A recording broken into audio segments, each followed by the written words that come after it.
Hey guys, it's Ryan Fowler with my good friend Gary H. This is Inner Masculine Live, and we got a good one for you today. I have yet another client-turned-hypnotist. He has an amazing story. His name, Gary, go ahead and introduce yourself, sir. Yeah, so my name's Gary. I'm actually a direct response marketer.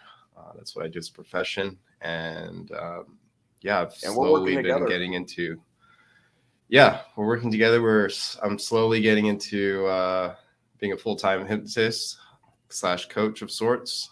And I like talking about this stuff because it's helped me so much. So I'm really looking forward to this. So thanks, Gary. The title for today is talking about Gary's total core transformation. I think that's actually a pretty apt description. Gary's going to talk about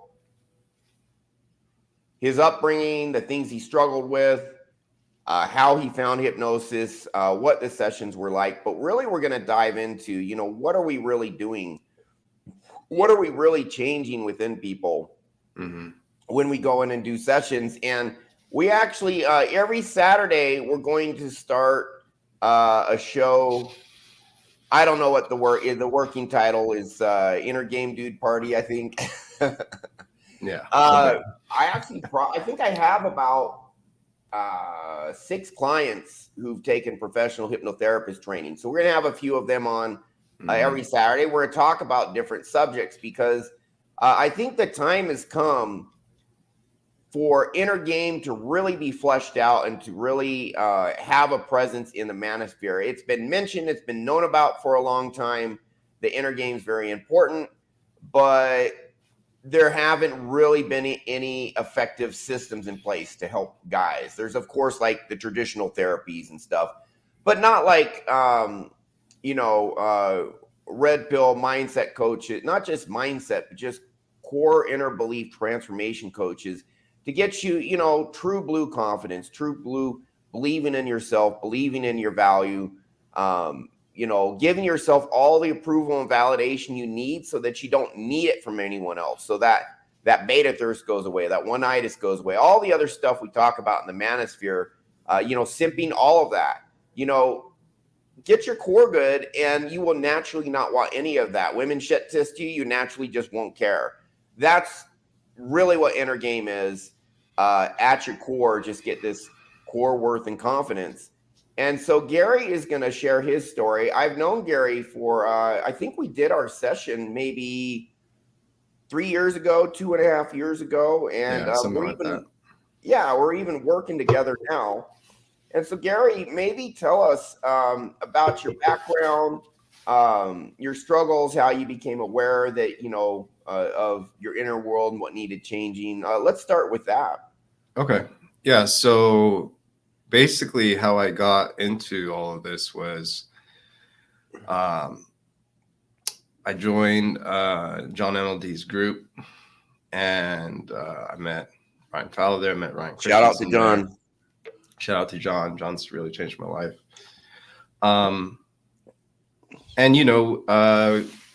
Like every course that John promotes, we had a bunch of different experts there. Ryan Fowler was one, Ryan Christensen was another, specifically on hypnosis. And at this time, I had already done several things regarding mental health, practice a lot of different meditation. When I was in China, that was something that I needed to figure out because my head was going crazy. And so I was doing visualization types of meditation, just basic, like sitting in silence kind of stuff. Mm-hmm. And so I had that context going into it. Was that helping at all? It helped me in the day I did it, right? But I would have to keep doing it. And so it got a little bit tiring. And so I didn't keep the habit as long as I probably should have. The other thing was I had already talked to and worked with a guy named Brent Charlton. And Brent really was my introduction to all this kind of subconscious kind of work in general. And so he was the first, very, very highly regarded and very expensive. very, probably one of the highest paid therapists in the nation right now. He charges about $75K one-on-one for the year, I believe. And so he works exclusively with, entrepreneurs, consultants, Fortune 100, Fortune 500 types of people who gladly pay him that amount because they're managing thousands of people. They're managing millions and millions of dollars, potentially billions of dollars. So, that's a small drop in the bucket to make sure your team and your staff is running at optimal rates. So, yeah. And so how did his, maybe tell us a little bit about what you were struggling with, why you even went to him, anything you're willing to share. Yeah. So on the calls, what happened was Christensen actually did a short little hypnosis demonstration for like 10 minutes. And again, at the time I already tried meditation, so I knew what it felt like to do that. But hypnosis felt just completely different. It felt like I was going at least 10 times deeper. Yeah. And so I just got really, really curious. And quite honestly, right, like I actually didn't know what I was struggling with at the time. I just knew, like, my whole life I was I felt a little bit crazy just because of the way I was brought up. And also, like, I always felt like I was fighting something I couldn't see. Was there a lot of confusion? Lots and lots of confusion. I had a lot of identity issues growing up. A lot of just not knowing what to do because I couldn't find the right help for it, kind of thing. And so, yeah, you don't have to share anything you don't want to, but what do you think it was about your upbringing that caused that? Yeah. So initially I thought it was because I moved so much. Right. And so for people who don't know, I have a background of being like an international kid. I was born in Hawaii, flew to Japan right away, lived in Singapore for a few years after that, Kuwait after that. And then I finally got to the US when I was in 6th grade. And so fundamentally, like, I had a lot of identity confusion. My mother's, Hawaiian Japanese, my father's English. We had a Filipina maid in Kuwait and Singapore, which was very normal. Just all over the place. And so I was just fundamentally like all over the place, and I would really struggle. And I would ask my parents all the time, like, what am I? What am I? What am I? And so I would never get a good answer. And so I was really in like this, looking back now, I was really in a flight or fight response like most of the time. I just didn't know. So just in this threat mode, I'm under threat. Always. Yeah. And I would have never admitted it too, by the way, because from my perspective, I had a very good upbringing. I had 2 parents. They loved me to death. We got to do all kinds of cool things. Like, by and large, it's the life most people would be envious of. And so I didn't really think I had anything to complain about. So you had all the material things you wanted. Yeah. And I'm not like I am a materialist. Like, I was, I don't own anything. Like, I don't like stuff in general. So it's not, it wasn't like that, but, obviously I didn't have anything that I could point at and being like, see, that's the reason I'm feeling this way. And so, because that was the case, I would put a lot of the blame, almost all the blame, on myself. And when you do that, it's very easy to gaslight yourself. It's very easy to feel like you're going crazy. It's very easy to just blame yourself for everything. And so that's what I was doing. And a lot of people do that, blame themselves. It's kind of what children do. If I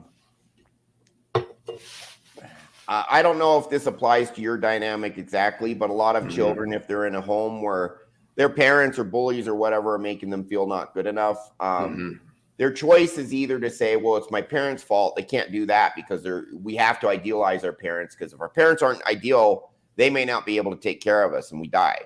I'm talking, this is evolutionary psychology. So all children idealize their parents. Well, the other choice is there's nothing anyone can do and I'm just screwed, and that's terrifying. So the third choice is there must be something I can do. I must have some power or control, because that's not as terrifying. But then if you can't change your situation, then you have to blame yourself with the third option. Right. So the first two options are not tolerable to choose those options. So the third one leads to self-blame and toxic shame and all of that. But yeah, keep going. Yeah, so I was basically like beating myself up really good. And part of the reason I was doing that so well was because I actually didn't follow the corporate path at all. I was essentially a freelancer from day one. Yeah. And I was willing to go through the gauntlet of that, which made things a lot harder because, quite frankly, when you don't have, I was already blaming myself for everything, right? Yeah, yeah. And then when you don't have a boss to blame your lack of success, you don't have a company. There's no one. It's just you. It's just me. So I was just piling it on even more. Man.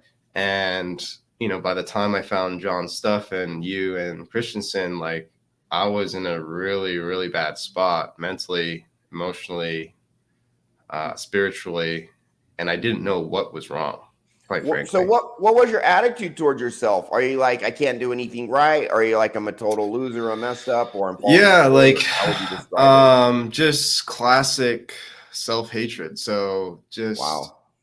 Just like, why can't I do anything right? Like, and it was one thing to like not like myself. It was another thing that everybody who I paid money to, like, for mentorship and stuff, they would all tell me, it's like, Gary, you got it. Like, you have the talent. I was not this good at your age, stuff like that. Yeah, yeah. And so I believed them. And so I was like, well, everyone's telling me I can do the thing. Why can't I do the thing? Right. Like, everyone who's older, wiser, more successful is telling me I got this. And why do I not got this is basically what I was running into. And yeah, there's a lot of parallels. I mean, some parallels between your attitude towards yourself and mine towards myself when I was growing up. Because I grew to hate myself, and I thought I was just, it was more religious shame with me. But, I'm evil, I'm a sinner. But it's like, no matter how hard I try, I can't get it right.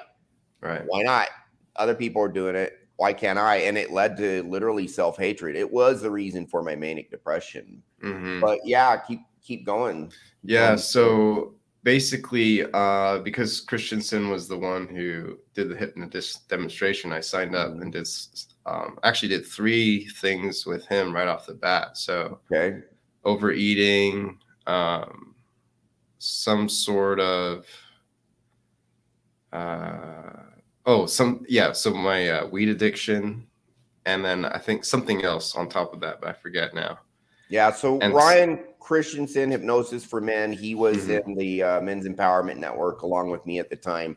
Right. I actually did a session for Ryan. That's why he became a hypnotist. Yeah, that's also true too. Yeah. So how did that help you, his sessions? So yeah, what it showed me was, like, there is a way, quite frankly. Like, there is a way to fix stuff. There is a way to access parts of you that you don't have access like you can't access yourself, rather. There's a hidden side of you, let's say, that has stuff going on, and if you don't address the stuff that's going on behind the scenes, it may very well likely be that you never get what you want in your real life, right?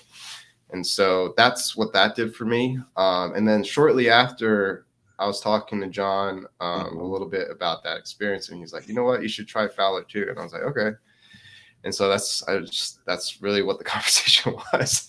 And I just joined or signed up rather for one of your sessions, and we went really deep. Yeah. Before you get into that, I do have a question for you. Okay. Yeah. You did these sessions with Christensen, and you said, oh, there's a whole new layer here of consciousness or subconscious or a psyche or whatever that I didn't even know could be accessed. Is that right? Yeah, like, it's just a different, like, you don't believe that it can even be there. Like, that's how I was at first. I was like, how can that how can we go this long without knowing something else is, and it's not something else, it's you, right? Like, but there's another part of you. It's a deep part. Yeah. Right. That's the world really we work in, there and really dictating a lot of your behavior in your life and, you know, how you feel about yourself, that kind of thing. And I was like, what the hell? Like, it's confusing at first because you just think you're you and there's nothing else really. But yeah, you're thinking about your conscious, how you are when you're conscious, right? Right. So did this $75,000 a year Uber therapist, did he ever touch on this? Not the way we would. He would basically, he has his own frameworks of what that can look like. He speaks in it in terms of like, there's an inner child and there's, you know, there's a wounded child in there. There's a adapted teen, which is like a teenager trying to be an adult, right? And so basically you want to be fully integrated as a functional adult. And so what you want to do is you want to heal the wounded child that's inside of you and also the teenager. The teenager that's always angry and full of resentment. And so, there's something called internal family systems. I think that's what he was doing or something very similar. Yeah, he has his... He does his own thing, but he does borrow a lot of, I think, the inner family stuff and other related things to that. So, yeah. And just one of my, you know, for 15 years, I did 100 sessions to try and work on my depression. And it did help very slowly to a point, very slowly. One of my biggest frustrations with the mainstream therapeutic community is they're aware of the subconscious. In fact, the father of modern psychotherapy, Carl Jung, he has a great quote, which is it's great, but it's also incomplete. He says, until you make the subconscious conscious, it will direct your life and you will call it fate. Meaning people, they don't even understand why they do what they do. Oh, it must be fate that I'm this way or whatever. Yeah. But it's more than that because it's not just making our subconscious conscious, but we got to freaking heal it. And my frustration with these, the talk therapists, etc., is they're aware of this, but they only use cognitive means to access and try and fix something that is not cognitive. You know what I mean? Yeah, I can. Let me. Yeah, can I go into that a little bit? Yeah, go into that, please. So the reason I like Brent so much was, we had family friends who been to the therapist for like a decade plus, and I was like, that's just nuts. A decade? Why the hell? It's like, what the hell? Yeah. So they're not fixed yet. How good can you be? I'm not saying he doesn't do good work because I'm sure he does. Otherwise, we wouldn't be charging what he charges. But sorry, go ahead. Yeah. No. So I would say like that's what a lot of therapists can do is they kind of keep you going. Brent, I like because he actually taught you how to fish for your own stuff. Yeah. And so he did empower you and he gave you, here's how to do boundaries and here's what self-worth means and all this stuff. That's and so he gave me like a lot of really good vocabulary, let's say, and also a means to fix some of my stuff. And I did fix some stuff. Right. Yeah. One of the first things that happened with his process was like I had this release of anger that almost lasted like the whole day, like 8-9 hours. And it was just in a pure fury. Right. And so it definitely worked for me. But the problem I ran into was that it's quite difficult to figure out what's wrong with yourself if you're the one trying to do work on yourself. Like all of our perceptions aren't perfect, right? That's why we're human. And so it got to a point where once I started correcting all the stuff that was obvious to me, it was very difficult to figure out what else to correct because I couldn't, I didn't have eyes behind my own head kind of thing. And so you're like a dirty fit. You're like a fish born in a dirty pond, and the dirty pond's all you've ever known. Yeah. You don't even know what a clean pond would be like. You just know your lungs hurt. Yeah, it's and like again, like Brent's stuff is freaking amazing, right? That's why he gets paid the way he does. and I got a huge amount of benefit from it. Changed my life, literally. Yeah. But I still had a lot of crap. Okay. So, and to be fair, I didn't go all the way into his process. He has different levels, and I obviously couldn't afford anything at that level at the time. And so, I think you did his stuff for a year. Yeah, no, well, what it was we did a group thing and he taught us his method, right? Mm-hmm. And so after that, he's like, okay, now you know how to do it to yourself. And so I would basically just keep working on myself, right? You write old letters, you write letters to your old self, right? Mm-hmm. As a child, as a teen, kind of reparent yourself in those ways. And that was extremely therapeutic.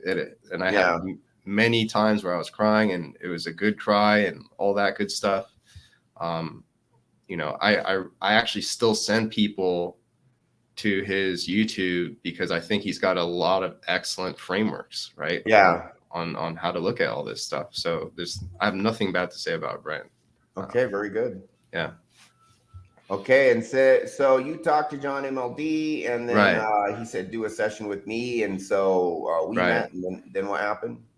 Right. So when I met you, what was honestly, before we even jumped into the actual hypnosis part, we did like hours and hours of detective work, and like was probably like 4 hours with you, I think. Yeah, it was crazy because I mean, you had a complicated maze. Yeah, my maze was, and so you sorted, I think, quite a bit out, but yeah, like what was really gratifying for me in a screwed up way was I was vindicated by you taking so long in the discovery phase, like, because I was like, I knew it was complicated, but to have someone else go like, dude, this is complicated, I was like, thank God, because I thought it was nuts. Right? And so that was like pretty insightful in and of itself. And then when we went and did the session, like I had so much like emotional content, let's say, like that was just built in that discovery phase that when we actually were releasing it, I was telling Ryan, like, it felt like I had this lump in my forehead that he was just like ripping out of there. And so, yeah. And so that was pretty intense, very intense. And, I was with my family at the time. And so, sometimes you feel better like right after the session. That wasn't the case for me. But the next day, I just felt a little bit lighter, but I couldn't really tell that big of a difference. What really kind of like opened my eyes was that everybody who I was close to was telling me, hey, Gary, like, I don't know what you did, but your face has changed, Yeah, I remember you telling me, they're like, your face is different. Your face is different. And I'm like, what does that mean? And so, but I heard it not just from one person. It might, like, I had, my two brothers, my mother, my father all told me this. And so it was like, okay, I generally feel lighter. Right? I just feel better.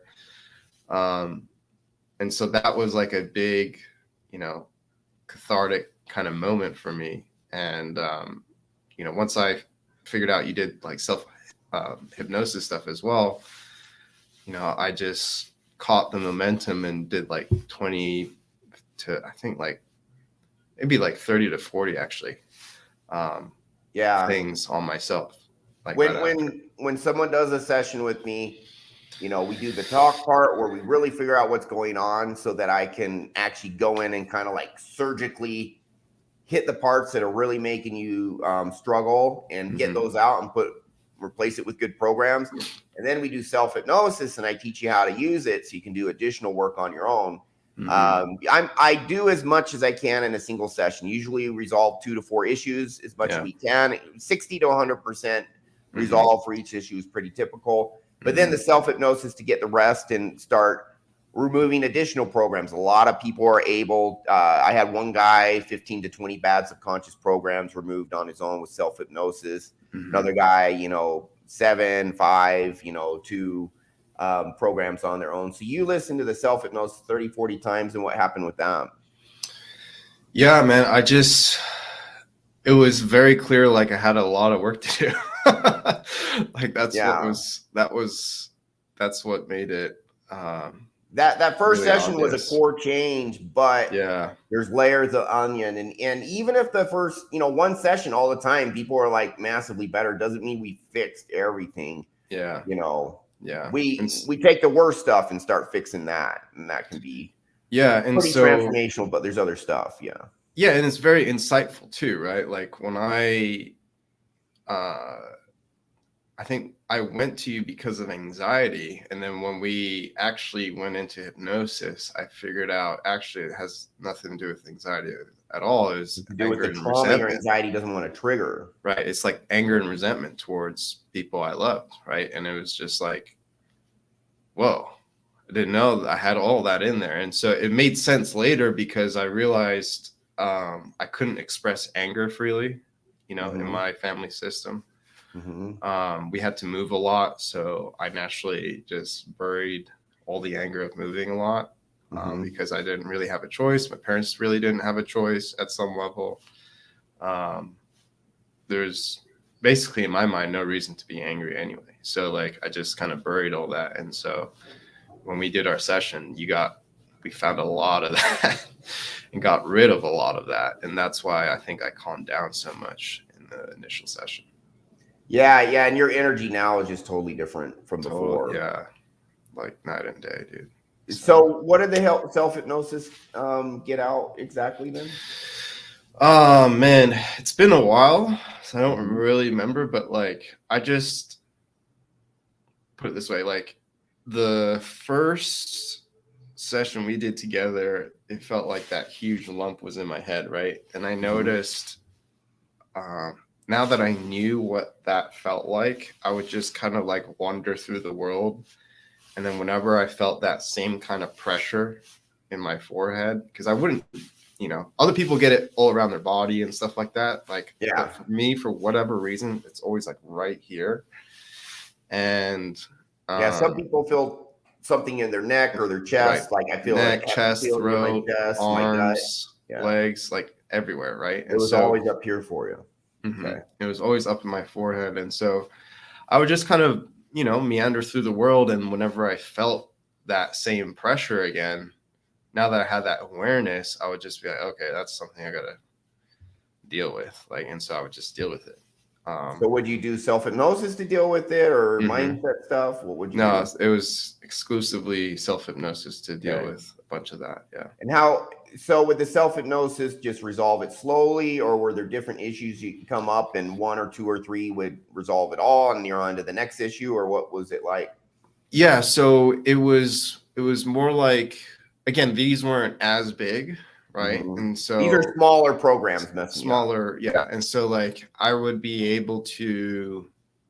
Was the big stuff totally gone or just smaller? Oh, big stuff was like the thing you cleared was gone. Like that was gone. That was one session. And what was it we cleared in that one session, do you think? Well, I know what it was. So it was basically I had a lot of anger and resentment towards my parents for moving so much. Right. And again, like when people hear that, it's like, oh, like, especially in Asian cultures, like that's like not, it's not great. But it, again, like what I want to make clear for people is like, you may not feel that way as an adult, right? But you may feel that way as a young kid back then. Right. And so if you don't express that emotion in any way, that's buried in there, and it's messing you up. It's messing you up. And so like that's what Ryan really did for me was we found all that resentment that I didn't even know I had, by the way. Right. Yeah. How big is that resentment? 0 to 10? How strong? No, it was like a bajillion. Like it was like massive amount. And what percent do you think we got in that session out of? No, we got it all out. In that session. Yeah. No, it was crazy because it like first of all, I didn't know I even had it. That was the craziest part. You didn't even know it was there, but it was causing huge problems. Is that right? I just thought it was anxiety. One get it all out. Yeah, And now with legit. self-hypnosis, you're clearing additional stuff on your own. Is that Yeah, right? like legit, I thought it was just anxiety, you know? That's all Yeah. I thought it was. And then when we peeled the layer and like saw all this anger and resentment, I was like, oh man. Well, You know? correct me if I'm wrong. Mm-hmm. See, when we have anxiety, guys, anxiety is our brain senses we're in a situation where if things go wrong, we're gonna feel there's gonna be pain. Yeah. And how I interpret it is your anxiety is like, I don't want this stuff to come to the surface. And correct me if I'm wrong, but what I would, your session was like 3 years ago, whatever. Yeah. It's not only the anger, but it's that you felt you weren't allowed to have it. Is that right? I wasn't allowed to have, or basically I wasn't allowed to be angry. Quite honestly. And that's some toxic shame, because here's this part of me that's wrong, that's bad. That's toxic shame. Does that make sense? Would you agree? Or is that not the case for you? Yeah, no, it was more like I had to suck it up as the older brother, right? True. Be the leader, right? An example, because your like younger brother's struggling, etc. Yeah, like I'm the oldest. I'm the oldest grandson, right? Mm-hmm. I had to be the example. I had to, have not half. My mother's Japanese blood, right? She kind of grew up in Hawaii a little bit, but Japanese blood. So there's that context, which, it's a heavier burden that nobody put on me but myself. But yeah, right.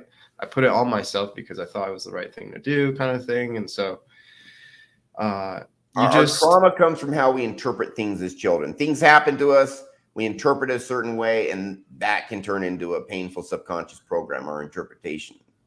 Yeah. Mm-hmm. Yeah. No. So you just put all that pressure on yourself because you don't know what else to really do. You have no one else to blame in my case. And so it was very easy to feel how crappy, I actually was, because I didn't let myself off the hook, for anything really. So you were angry at yourself too, is that right? Or blaming yourself? Or yeah, I think consciously I was blaming myself for everything, right? And then because I had a lot of evidence in my day-to-day saying like, well, everyone's telling you can do this stuff, but you can't do it, so it must be you, kind of thing. And so but subconsciously it wasn't that at all. It was I have all this resentment towards the people I love because I felt it was unjust the way it happened. And so okay, so when did you stop blaming yourself? Oh, as soon as I had the session. Okay, so the session got rid of that too. Cool. Yeah, it was that. Go ahead. Yeah, sir. Yeah. No, it was. I didn't come to that realization right away, but maybe like a week or two later, I was like, oh, it's not just me. There's like other stuff going on, and like I kind of knew that from Brent's stuff, but I didn't have. How do you say? I didn't have like the same level of conviction as I did after your thing. So, yeah, because we went down a lot deeper. Is that right? Well, yeah, we went. Yeah, well, depends what you mean by deep. Like I cleared some stuff with Brent's stuff for sure, and it was like a huge amount of emotion. What I would say with your stuff is it cleared the secret. Like the stuff that I was holding secret from myself. So the stuff that I was hiding from myself that I didn't even know was there, right? Which is even more profound because you're missing a huge piece of information, right? And when you're missing that information, it's very easy to go nuclear on yourself. So, yep. And so for our audience, if you got stuff suppressed, you can't just push it down and figure it's not going to affect you. It totally affects you. You don't understand how or why, but it's going to mess you up. Yeah, man. So that's so once we started going down that road, we as in just me, it it was very easy to get more and more curious about it. And so that's why I wanted to get into this space, because I was like, how many things allow you to fix something that traumatic without pills, without, hours and hours and hours, months, So quick, years. pretty damn quick. Pretty damn quick. Yeah. At a pretty deep level. Mm-hmm. All right. So we did a second session, maybe talk about that. And then let's talk about what made you become a hypnotist. I think you hinted at it right there, but you came back for a second session, and what was that like for you? Yeah, I think it was like a year-ish later. And, I had done so much work on myself. And the second one, there was, I can't even remember what the second one was, but it was a different type of anxiety. And I just remember thinking, like, you know what? Because I had done like 30 to 40 self-hypnosis things at that point. And I was like, the last time I went to you, we found something that I didn't even know existed. So maybe there's more you don't know. Maybe there's more, right? So I can't even remember what it was, but we got rid of it that day. Just like last time. And like the thing I appreciate that you do, Ryan, is like, I think what a lot of people think happens is, you go in, Ryan does the thing to you, right? And then you're out and you're done, which is kind of true. But what I think people don't know about your technique is like you're asking for feedback in there quite a lot. Like when we're clearing out stuff, you're like, is it gone? And I'm like, no, it's still there. And it's like, all right. Well, it's because you're doing the work. I'm guiding you. And yeah, that's what I'm trying to say. Yeah. And so like, it's like this cohesive relationship. It's not a done to you thing. It's a done with you thing. And I think that's important to say, because a lot of people think, well, he's just controlling my mind. It's like, that's not true at all. You're actually hyper aware of what's going on. Actually, you're more aware than you think you are, and you're focused on what he's saying. But it's this relationship where he's asking you, like, okay, how bad is it right now? And you're like, oh, it's this bad. And it's okay, well, we got to keep going then. And so you're working together to resolve the problem. And it takes as long as it takes. And Ryan's very generous with his time in that sense. And so like, I always appreciate that about our sessions. Oh, you're welcome. Yeah. Yeah. So that really helped you. And then you decided to become a hypnotherapist, and you've gotten certified. Is that right? Yep. Yeah. And was there any one thing made you decide you want to do it? Was it just very helpful, or was there any other thing? And what do you want to do with that? Yeah. So I always believed I would work for myself, and I have worked for myself since what has it been now? Like about 8 years now. And so, for people who don't know, like I have a career in marketing and selling. I'm a direct response copywriter. I basically write ads for people. I create offers for people. I create entire sales systems on the back end for digital marketing products and all of this kind of stuff. And so I didn't know if I was going to do that for the rest of my life. And, but I knew that those skills were important because I like being a nomad. I've been traveling since I've been born, right? And so I always wanted to find something that was flexible, something that would help people, something I would enjoy. And honestly, I always told myself, like, once I find the thing, I'm going to use all these skills to sell the thing. And so for me, hypnosis turned out to be the thing. And yeah, you've done copy for me. That'll be And it's, I'm really good at selling the intangible. And so it just kind of worked out that way. And I've been helping a few clients, and everyone's had pretty freaking good success. So it's honestly like super fulfilling. It's really nice knowing that someone can just come in with a massive problem they've probably been dealing with for decades, right, without knowing it, and then you kind of get rid of it in one session, and it's like the whole world's changed. So that's pretty there's cool. just so many holy shit moments. Yeah. It kind of feels like a superpower, doesn't it? That's how I look at it. Yeah, I mean, it really is in a lot of senses, because we're very early in this, right? Like, if you're watching this right now, you have to realize how early you are compared to the rest of the population in terms of there's not enough people who know about this. Right. Like, eventually the truth is going to come out. It's going to catch up, right? And so just realize, if you're watching this right now, like, you're in a group of people that get to know some really, really powerful stuff, probably before Ryan gets priced out of the wazoo, like. Yeah. By the way, guys, I'm probably before too long, I am going to raise my rates. So any of you watching that want to book a session, book quickly.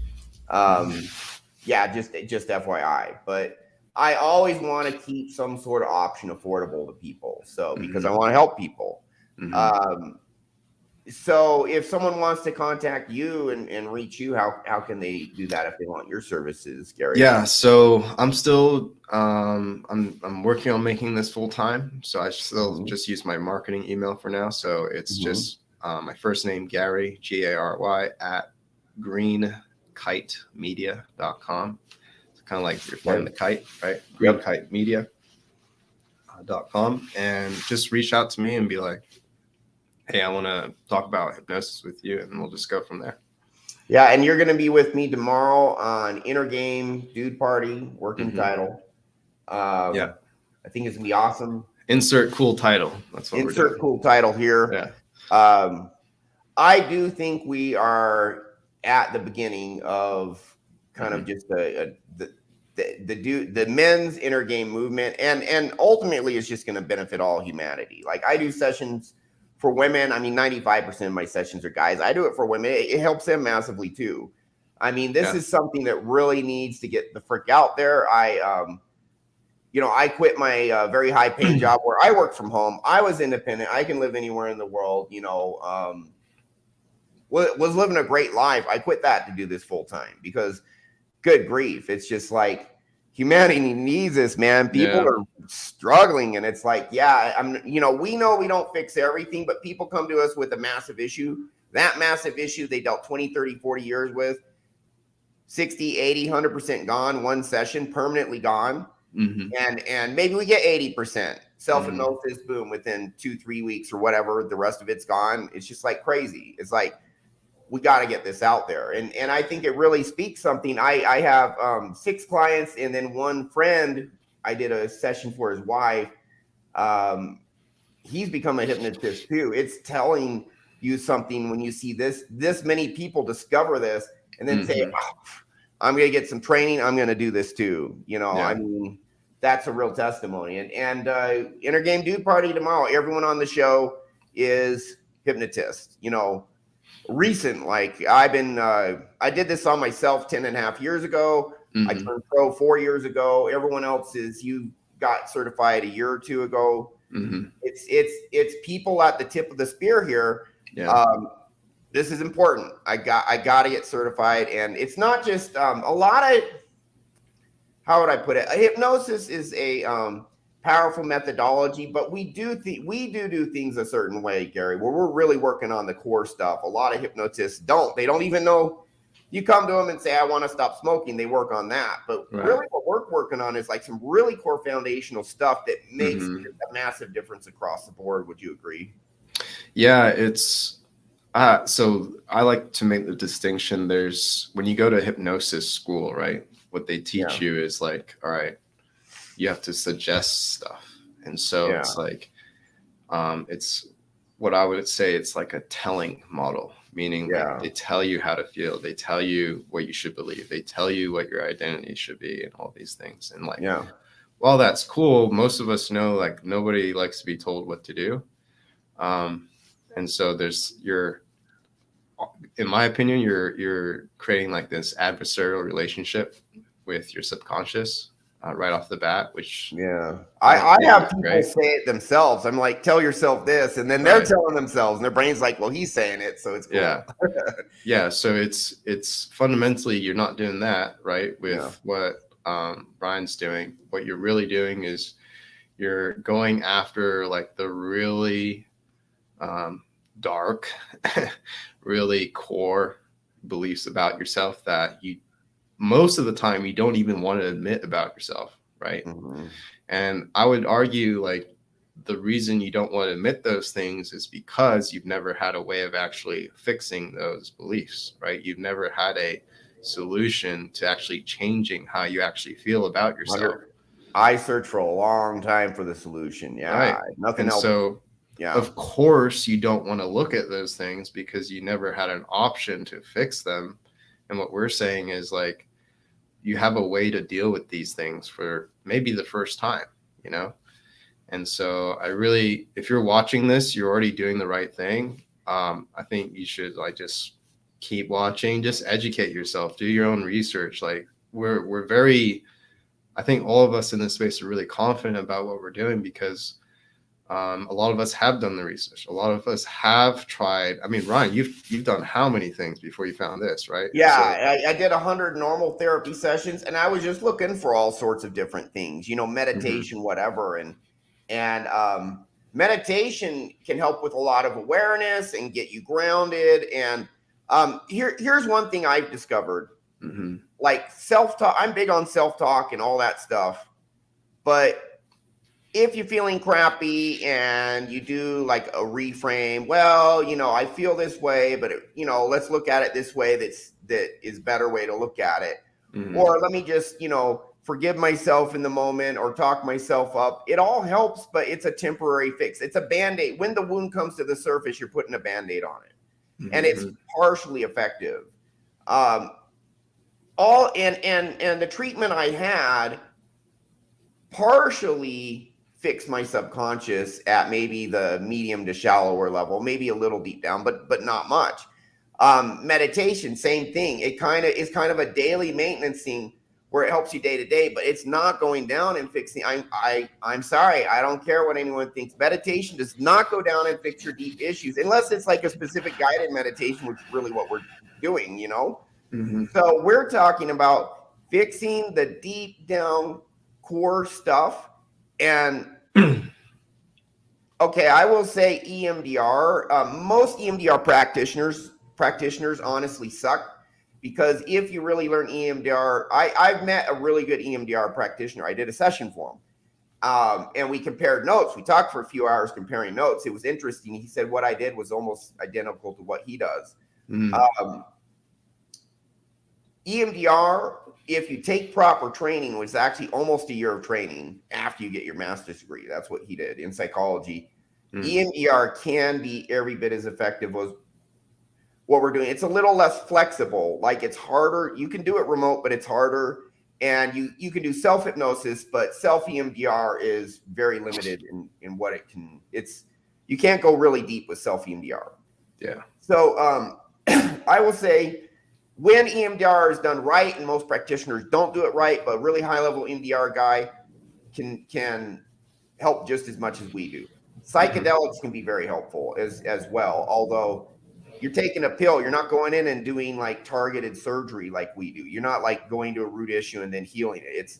But psychedelics can dissolve some traumas and things like that in you. So that can be helpful too. So I'm not going to say this is the only methodology, but I think overall it is the best one, the most flexible. We do sessions over the internet. Like I've had clients all over the world. I'm sure you've helped people over just like a Zoom video call. Oh yeah. So, I mean, I've helped, it's actually been a good balance between men and women. So I've kind of had a 50-50 kind of good population of that, right? And so I've been helping some athletes with fixing their routines, their play, their stuff like that. That's been really cool. Lots of resentment stuff, anxiety stuff, people who have trouble in their relationships, right? It's actually, I mean, if we're really being serious about this, Ryan, like it's a very flexible thing that we're doing. Like it solves a lot of different areas because it, again, like you're saying, you're dealing with a core It's all program some sort of core belief. trauma, and that's what we do is we find it, get it out, replace it. We don't just get it out, we replace it with really good stuff at the core. Yeah. Yeah. So yeah, I mean,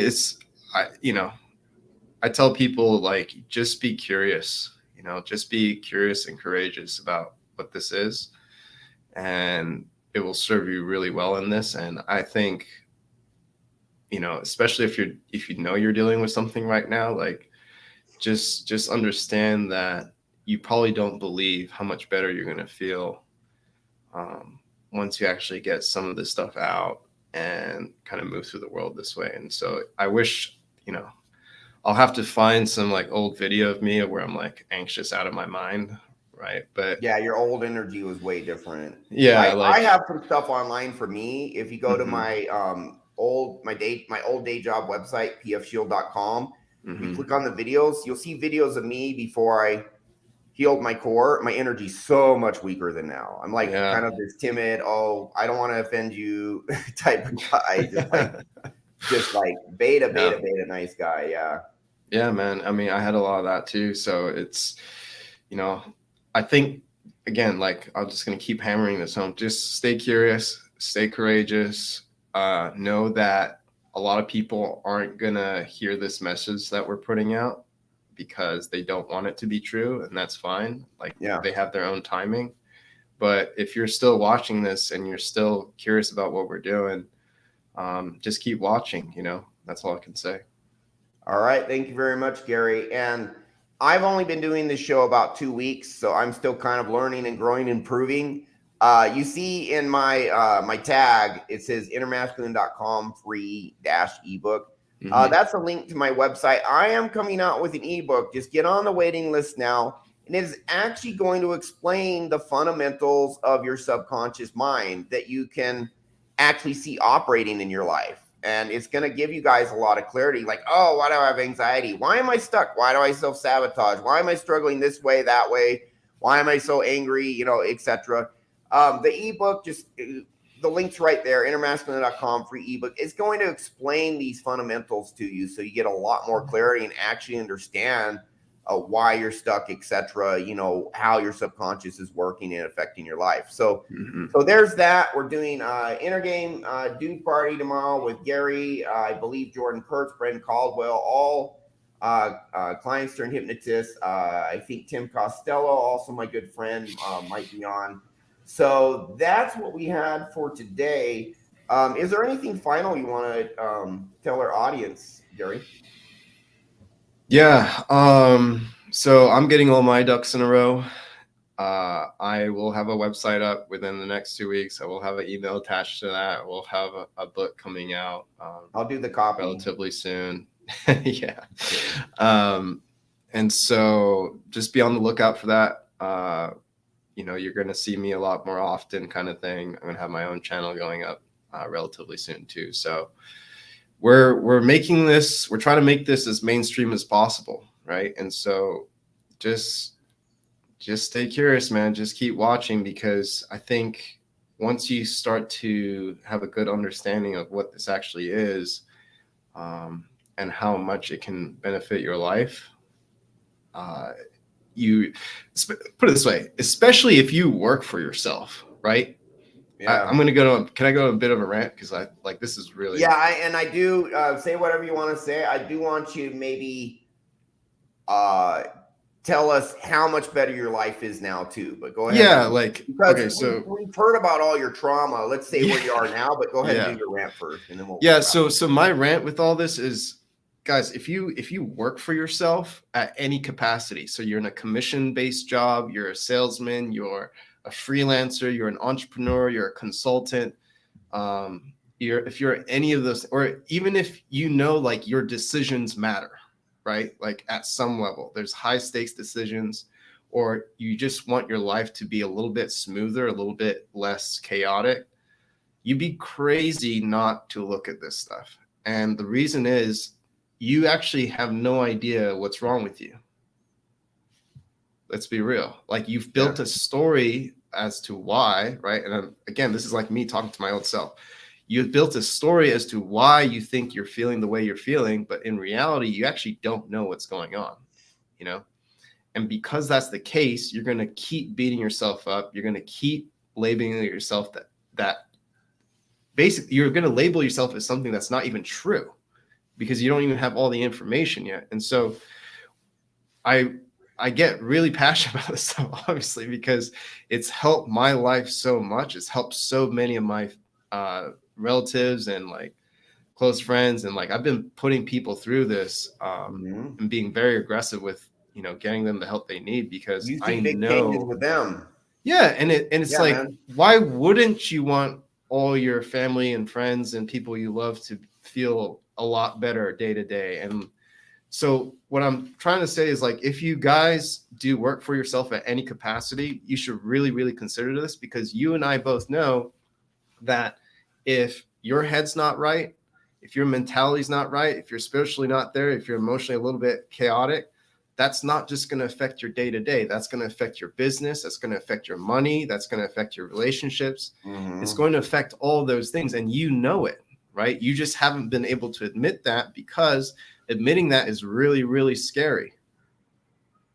Yeah. It's really scary. And so it's scary like, to go inside, because it's like, what if I go inside and find out I really am a piece of crap? Right.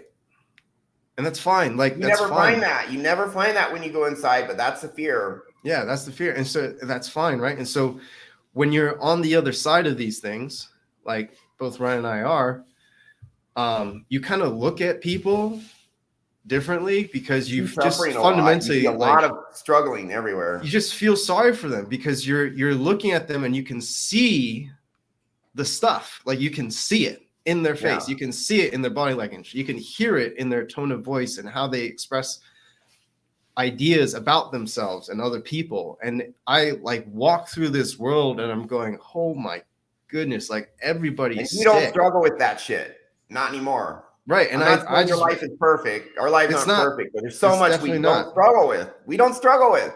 It's like, I feel great. I got power. I'm not saying things are perfect, but good grief, we're just so much better off. And like, honestly, I was joking with one of my other hypnotist friends the other day. It's like, I honestly feel like we who've done the work, right? We feel the way all these super wealthy, super successful people actually want to feel. Yeah. Right. I look at people who make way more money than me, and I have friends who I just, saw recently. I'm like, oh, they're trying to get that success in order to feel like we feel. Right. And it's like, we kind of shortcut. Yeah, we shortcut the process. And so I just, I need to make that clear for you guys. Like, it's a very, very big, profound change. You'll build a lot of empathy for other people around you, because you actually know what's going on behind the scenes and why it's happening and what they've been trying to do to fix it and how difficult it is for them to do that. Like, you just understand people struggling. Yeah. Right. You're like, why do I struggle? You'll be why is this so hard for me? Yeah. You'll be the most emotionally intelligent person in the room. Yeah. It's like we're like the Yodas. Yeah. And by the way, I'll say one other thing. Like, if you guys are in the dating space, right, just remember, whatever you feel about yourself is what you are radiating to everybody else in the room, right? It's like this antenna that's just going, and like, you're sending this signal out, like, people Gary doesn't like himself, right? Yeah. Gary hates himself. All right. Yeah. Gary doesn't think he's shit. And so it's like, when you get rid of that stuff, you can walk into a room and you can literally see women turn their heads just based on your energy, and nothing else has changed. Isn't that crazy? Nothing else has changed, but they can notice. I tell guys, you get your core straight, your sexual market value goes up a full point. Yeah, that's If you were yeah, 7 easy. before, now you're an 8. You didn't change your clothing, Easy. nothing else. You Easy just 8. have this natural, calm confidence, and the girls you get full point hotter. Yeah, a lot of people think, oh, I need to be confident, be confident, be confident. But if you really look at confidence, it's not you're trying to be confident. It's actually just a lack of doubt. Yeah. Right. It's a lack of something. Right. There's no emotion that is causing you to behave in this erratic, weird, who knows what way. Right. Now, because all of that's drained out and you actually believe what you say you believe, like I do feel like I determine my own value as a person. If you can't say that and believe it, like that's going to be signaled out to the world, and they're going to take advantage of you sometimes, and they're going to treat you a different way sometimes. And you guys already know how that is because you're dealing with it right now. So just realize there's an opportunity here. And I'm not saying you got to do this right now. I'm not saying, wait and wait and wait. Just do it when it's right for you. Right. Yeah. Just do it when you're comfortable. Do it when you're ready, because it's different for everybody. And so just be intuitive, trust yourself at some level, right? Be curious, be courageous, keep learning, and like that's the best thing you can do. Yeah, very good. Appreciate it, Gary. John MLD, at the end of this month, he has a 5-day sign up for innergamehealing.com. I'm going to be teaching how to do self-hypnosis and a lot of stuff in that. It's like $297, which is ridiculously cheap because it's like 20 webinars and you're actually going to learn stuff. So that's a great introduction into this. Or you can book a session with me, or you could go to Gary. Gary does good work as well. I think the reason so many of my clients, half a dozen are already hypnotists and want to move into this space is just like you said, Gary. You see the change in yourself, and now you see people struggling everywhere. And we kind of feel we're like, man, we can help people. Come on, guys. Come on, please, guys. We see you're struggling. And we just we get to the point where we're just like, we got to do this, man. We see the dudes, because you have this higher level of awareness now, and how massively helpful it's been for you. So, congrats to you, Gary, for taking that step and wanting to segue over into helping people with hypnosis. But we do more than just hypnosis, because mindset and self-talk and all of that is important. There's a lot of analysis we do. 1/3 of the time in my session is actual hypnosis, and the rest is figuring stuff out, showing you how to talk to yourself, all of that. But that's our show for today. Dude Party, same time tomorrow. Thanks for watching. Thank you, Gary, for sharing with us your core transformation, because it really has been a core transformation. Like your total energy, all different. Dude, yeah. I wish before and after. I've seen you before when you were struggling. Man. Big freaking difference, man. It's honestly again, I'm talking to my old self when I say this, right? It's like you will not believe how different you will feel. You just won't believe it. You don't even think it's possible. You don't even know. Not yet, but all right, very good. That is our show. Thank you very much, Gary, for sharing your story. Guys, I have a lot more dudes coming on because I've helped a lot of dudes, and they're very grateful. A lot of people do want to keep things private, but thank you, Gary, for being willing to share your story. And Gary, your transformation's been profound, but it's not a one-off. This method works for 95% of the people that I've tried it with. You have seen massive results with people you've been helping as well. So thank you guys for watching. That is our show for today.